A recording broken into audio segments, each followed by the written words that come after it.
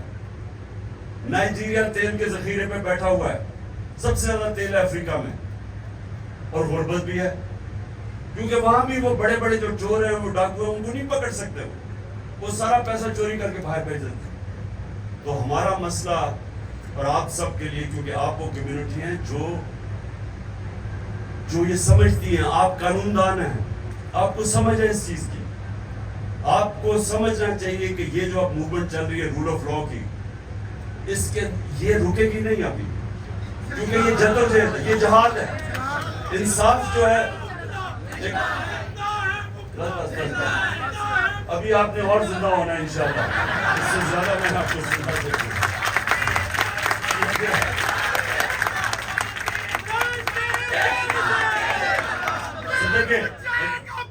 بس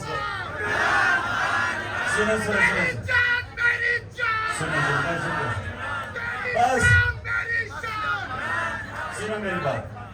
ابھی ساری انرجی یہی نہ ختم کر دیں, روزے میں ویسے کم ہوگی, چور بجا کے کر دیں گے. ابھی میری بات سن لیں, آگے ابھی آپ کے امتحان ہیں, کیونکہ اس وقت ایک بڑا تکڑا مافیا اس ملک میں قانون کی حکمرانی نہیں آنے دے رہا. انہوں نے پوری کوشش کرنی ہے. یہ جو بھی 90 دن کے اندر جو سپریم کورٹ, اور ہم داد دیتے ہیں آج سپریم کورٹ کو اور چیف جسٹس کو,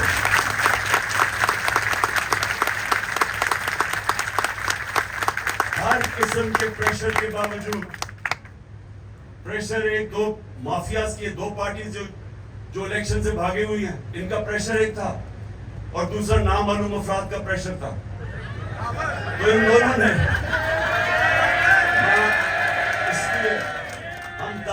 ہیں اپنے چیف جسٹس کو کہ وہ پریشر برداشت کر گیا.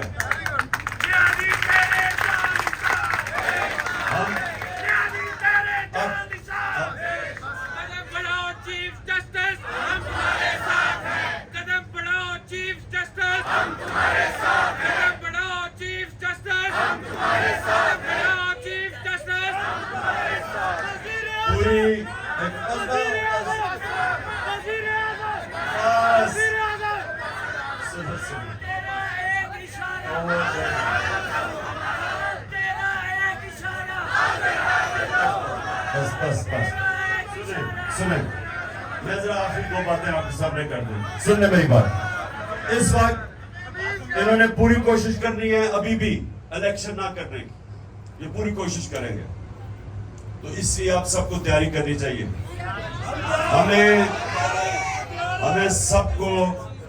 ہمیں سب کو سڑکوں پہ اس لیے نکلنا پڑے گا کہ یہ جو قانون کی حکمرانی کا اصل میں مقصد ہوتا ہے آزادی. حقیقی آزادی جو ہوتی ہے وہ آتی ہے انصاف سے. فنڈامنٹل رائٹس جب آپ کے ایک ملک کا نظام ان کی حفاظت کرتا ہے تو لوگ آزاد ہو جاتے ہیں. ایک منٹ ابھی نہیں بس اور بس کرو.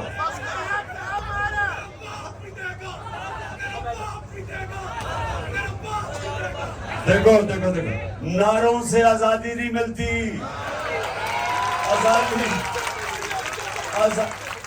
آزادی کوئی پلیٹ میں پکڑا کے نہیں دیتا. جدوجہد کرنی پڑتی ہے اور اس کے لیے حقیقی آزادی کے لیے انشاءاللہ ہم نے پوری طرح جدوجہد کرنی ہے. اور آپ سب نے مل کے اور سب وکیلوں کو ILF آپ کا کام ہونا چاہیے. باقی بھی شداب باقی بھی وکیلوں کو ملائے کیونکہ سارے وکیل آئین اور قانون کے ساتھ کھڑے ہیں. ان سب کو ملا کے آپ کو یہ جو مافیاز ہیں وکیلوں میں بھی مافیا ہے. مافیا کا حصہ پیسہ چل رہا ہے ان کے اوپر پیسہ چل رہا ہے. تو آپ کو تیار ہونا پڑے گا. نظر رکھنی پڑے گی.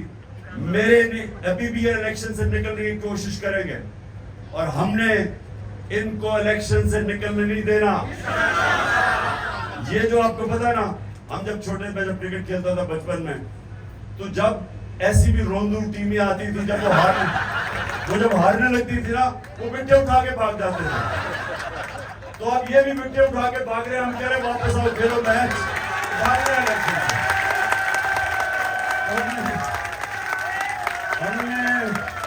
ہم نے ان روندوں کو بھاگنے نہیں دینا. الیکشن کروا رہے ہیں. تو میں آپ کو میں خراج تحسین پیش کرتا ہوں جس طرح سپریم کورٹ کے باہر نکلے اور چیف جسٹس کے ساتھ کھڑے ہوئے. سب کو میں خراج تحسین پیش کرتا ہوں. اور پلیز آپ سب تیار رہیں. میں آپ کو شاداب حسان کے تھرو آپ کو بتاتا رہوں گا کیونکہ انہوں نے ابھی یہ ڈرٹی ہیری وغیرہ نے پلان کیا ہوا کہ ہمارے آج علی زیدی کو پکڑ لیا. اس سے پہلے وقاص امجد ہمارے سوشل میڈیا کے لڑکوں کو پکڑ لیا. علی امین کو گنڈا پور کو پکڑ لیا. تو ہم نے سب نے تیار رہنا. اس سے پہلے میرا جو سیکیورٹی انچارج تھا افتخار گمن اس کو پکڑ لیا. اس سے پہلے میرا وہ اس کو اٹھا کے لے گئے جو میرا بنی گالا میں وہ گھر دیکھتا تھا اس کو اٹھا کے لے گئے. خلسامے کو اٹھا کے لے گئے. اظہر مشوانی کو 7 دن کے لیے غائب کر دیا. تو یہ جو اس ملک کے اندر جنگل کا قانون ہے اس کے خلاف ہم نے سب نے جہاد کرنی. یہ جنگل کا قانون ہے. جب چاہے جسے پکڑ لے اور جو مرضی کسی سے کر لے. ان کو ڈر نہ ہو. قانون کا کوئی ان کو فکر نہ ہو کیونکہ قانون سے اوپر بیٹھے ہوئے ہیں. تو یہ ہے ہماری جنگ اور انشاءاللہ آپ سب نے میرے ساتھ مل کے انشاءاللہ ہم کامیاب ہوں.